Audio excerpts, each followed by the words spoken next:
Lord knows it's hard to be humble and perfect in every way. All right, so.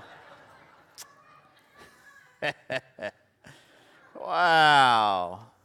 That's just like my house. Okay, our scripture this morning is taken from Paul's letter to Titus. Paul's letter to Titus. I have to say that when I prepared for this morning, I didn't know a whole lot about Titus. I didn't know what type of relationship he had with Paul. I didn't know what role he played in the church. I really didn't know much about him at all. Well, it turns out that Titus was a mentee of Paul's. And Paul's letter to Titus is considered to be one of the three pastoral epistles, that is, letters to pastors. We've already studied the first two, 1st and 2nd Timothy. Now, Titus is mentioned 13 times in the New Testament. 9 of these times occur in 2 Corinthians. And when we study the times that Titus is mentioned, we can kind of piece together who Titus was to Paul. It turns out that Titus was sort of a Timothy. Paul took him under his wing. He eventually became a fellow church planter. And by the end of Paul's life, Titus was known as the fixer of problem churches. There are a few churches, not this one, there are a few churches that eat pastors for lunch, and Titus was sent to those churches to help them see the way of God. Now, we don't know for sure when Paul met Titus the first time, but we think that it was likely on Paul's first missionary trip to Galatia, that is in modern-day Turkey. We know, and this is important, that Titus was a Greek and a Gentile. Followers of the early movement of Jesus, followers of what was called the Way, they were almost always, up to this point, raised in and members of the Jewish tradition. So for Titus to be a Greek and a Gentile and follower of Jesus, that was a big deal. In fact, several times when Paul's on his missionary journeys, and you can see this in the book of Acts, they have an argument about who should be allowed to be followers of Jesus. Do you need to be Jewish or not? And when Paul was looking for an example of who you can be, Paul would bring Titus with him and would say, look, here's a Greek, here's Titus, and he turned out okay, so the rest of the Greeks must be okay as well. Now, the tradition is that Titus lived to be 94 years old. And if you ever visit the island of Crete, which is in the middle of the Mediterranean, has anybody ever been there before? Oh, Betty, you have been everywhere. Yes? Oh, Carl has too. Well, we just know he goes wherever you go. Yes, but anyway, in the middle of the Mediterranean, in the island of Crete, you can visit the cathedral where Titus's bones are supposedly entombed. Well, so that's the info about Titus. The question becomes, so what? What can we learn about Paul's letter to Titus? Why did the early church consider this letter to be holy and sacred? I have to say that at first glance, Titus is not one of my favorite letters. Paul writes in this very short letter, it's 3 chapters long, Paul writes about how one should submit to the powers of governments and authority. Paul gives instructions to women and men that are patriarchal in nature. Paul, perhaps most distressingly, makes references to slavery and how slaves should be obedient to their masters. And this text has been used in the past to treat others unjustly. You have to name it for what it is. But I do appreciate that this letter, and I think it's quite helpful, I do appreciate it, as Steve mentioned in the children's moment, how it gives advice to leaders in the church and to everyone in all paths of life on how to walk the walk and talk the talk. Paul really digs down with what it means to be a leader. Leadership is so important. Leadership lately has been on the news constantly, right?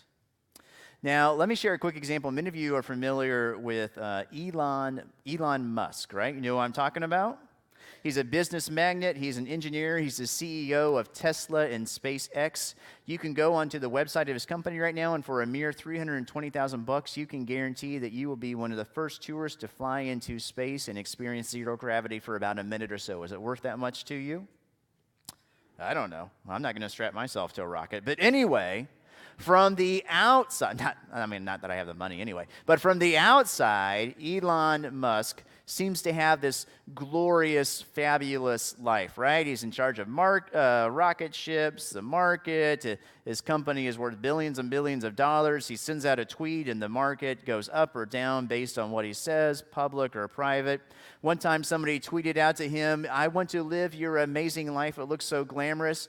And he wrote back, "It is glamorous, but you don't know about the high highs and the low lows and the unenduring stress." Well, 2 weeks ago, Elon Musk gave this interview to the New York Times. It was kind of a rare interview because he doesn't do very many of them, and it was an honest interview, which makes it doubly intriguing.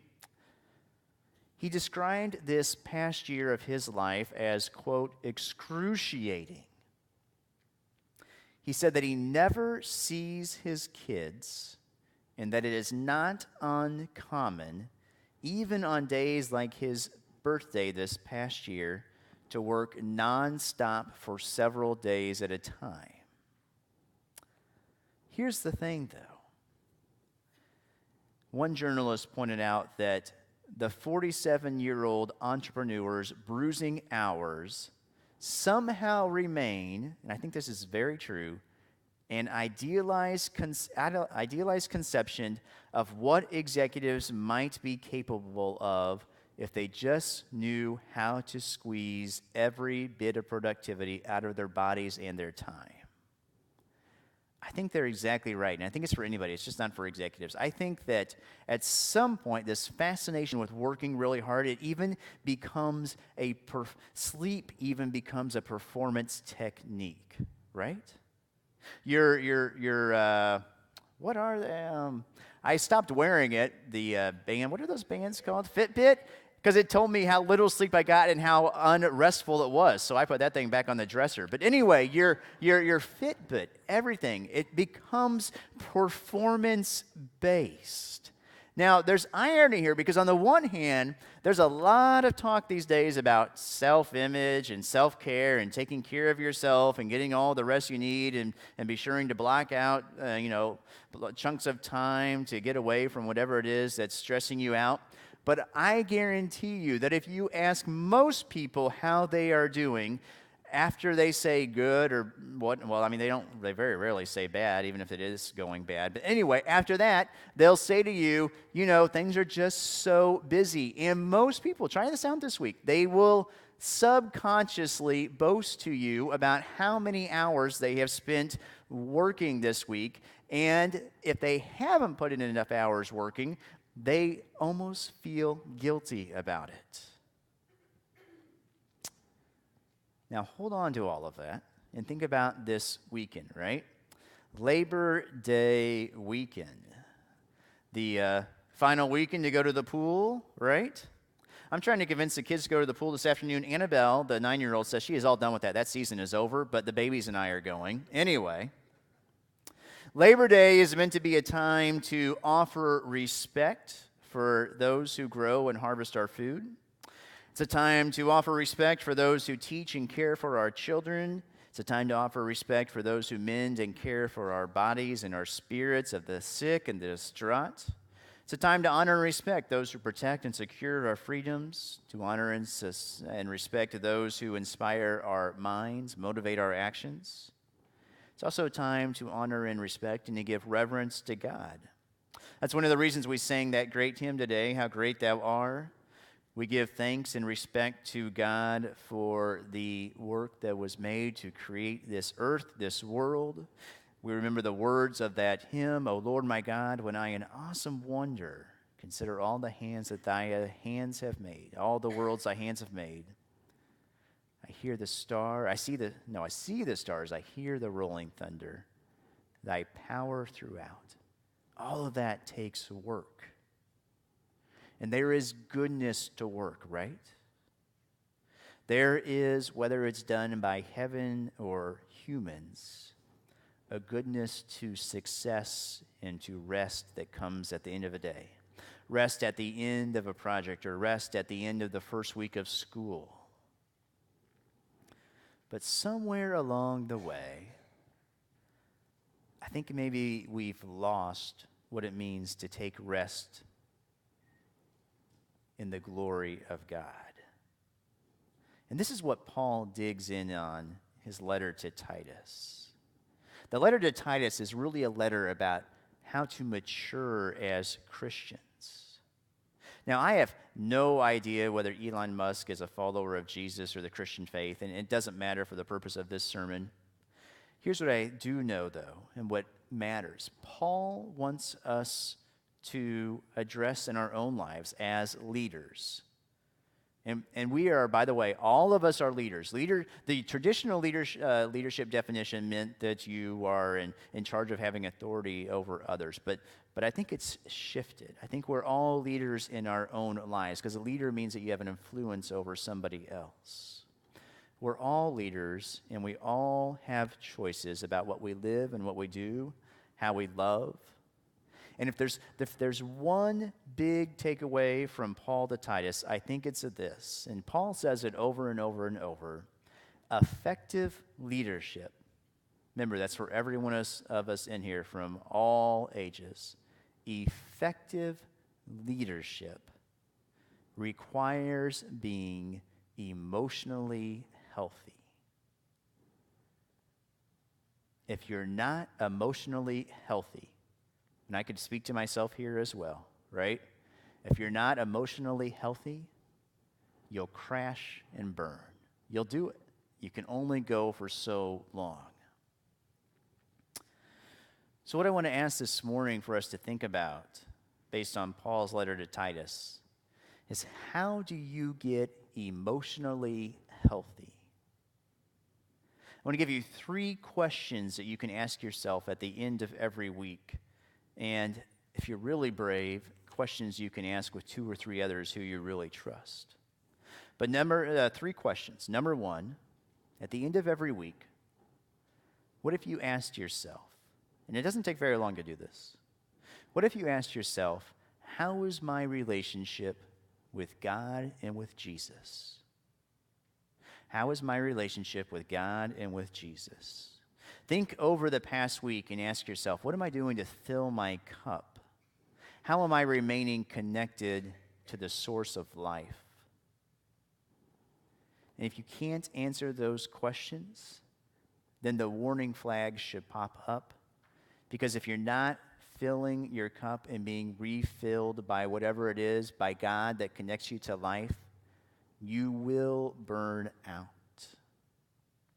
So that's question number 1.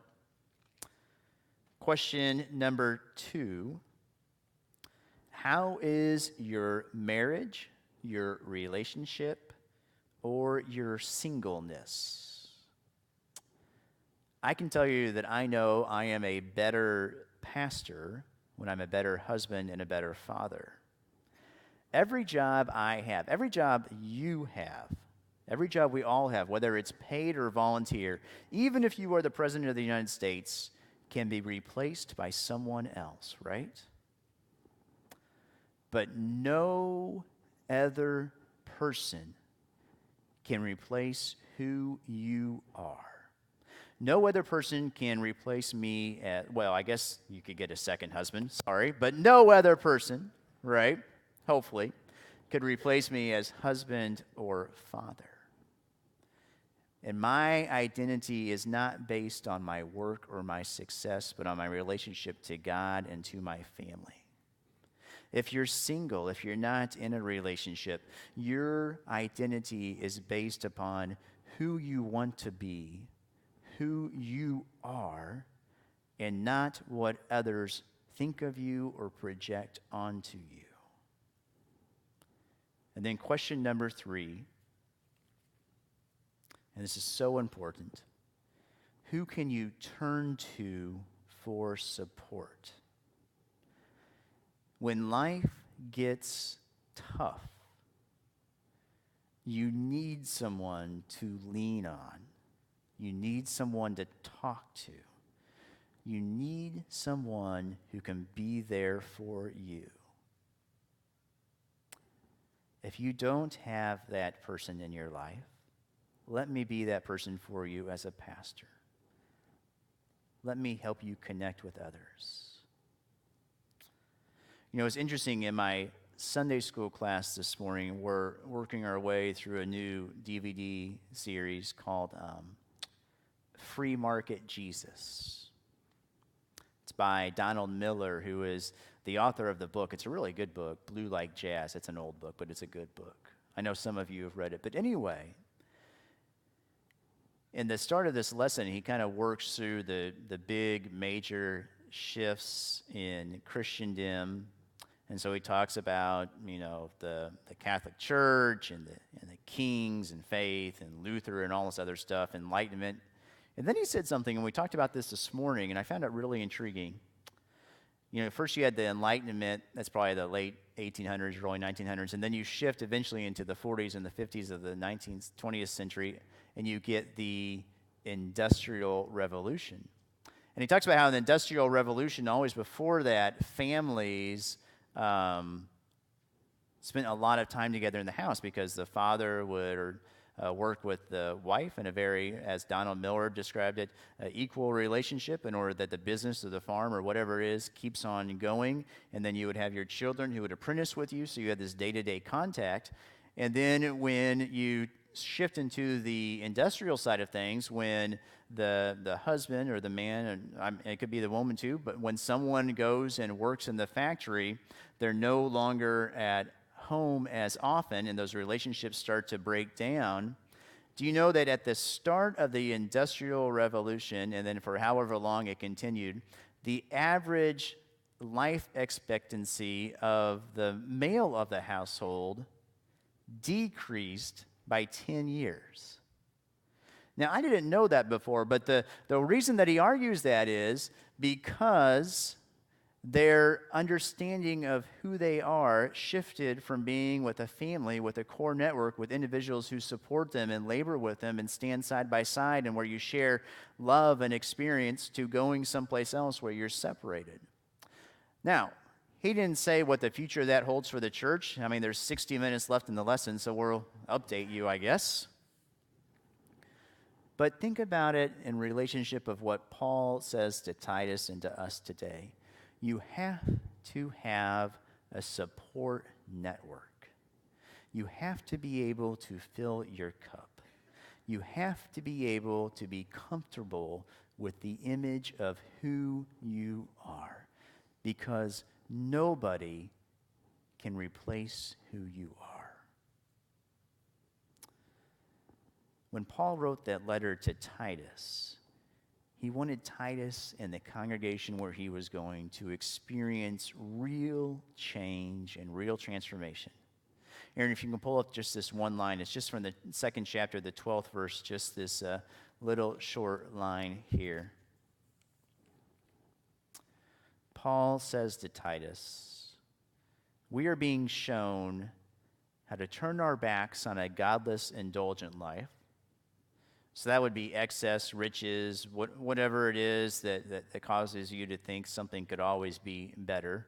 The proverbial grass is always greener on the other side, right? And by the way, you know, I grew up, we have cattle on the farm where I grew up. You can have a lush pasture of fresh alfalfa or orchard grass or something, I mean knee-high grass, and you can have this weedy grass on the other side of the barbed wire fence, and those cows will always stick their heads under the fence and get cut up just to get the grass on the other side. All of that is to say, not comparing us to bovines, but we do tend to think that it's always better somewhere else or someplace else. Sometimes we're not much smarter than cattle. But Paul says, turn your backs on the indulgent life and take on a God-honoring life. This new life, says Paul, is starting right now. If you flip to the front of your bulletin there, you'll see our mission statement. It's 3 weeks old. Right now, God is calling us, God is calling Community Christian Church to transform personally, to build community, to advocate for human rights. This Labor Day weekend, let us all have the courage to start right now. I've done a lot of funerals over the years, and sometimes for people who are CEOs of very, very large companies.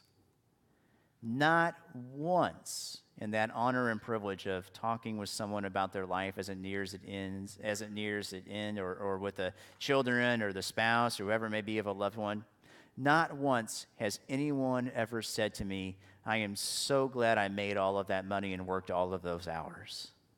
It has never happened. Never. But many times I have had someone say to me, I wish I had not worked all of those hours and the money was not worth it. Start right now, says Paul. Live for what is most important. Develop those relationships. Be the person you're called to be. There is no other you. Be renewed and set your mind on Christ Jesus. We say together, Amen.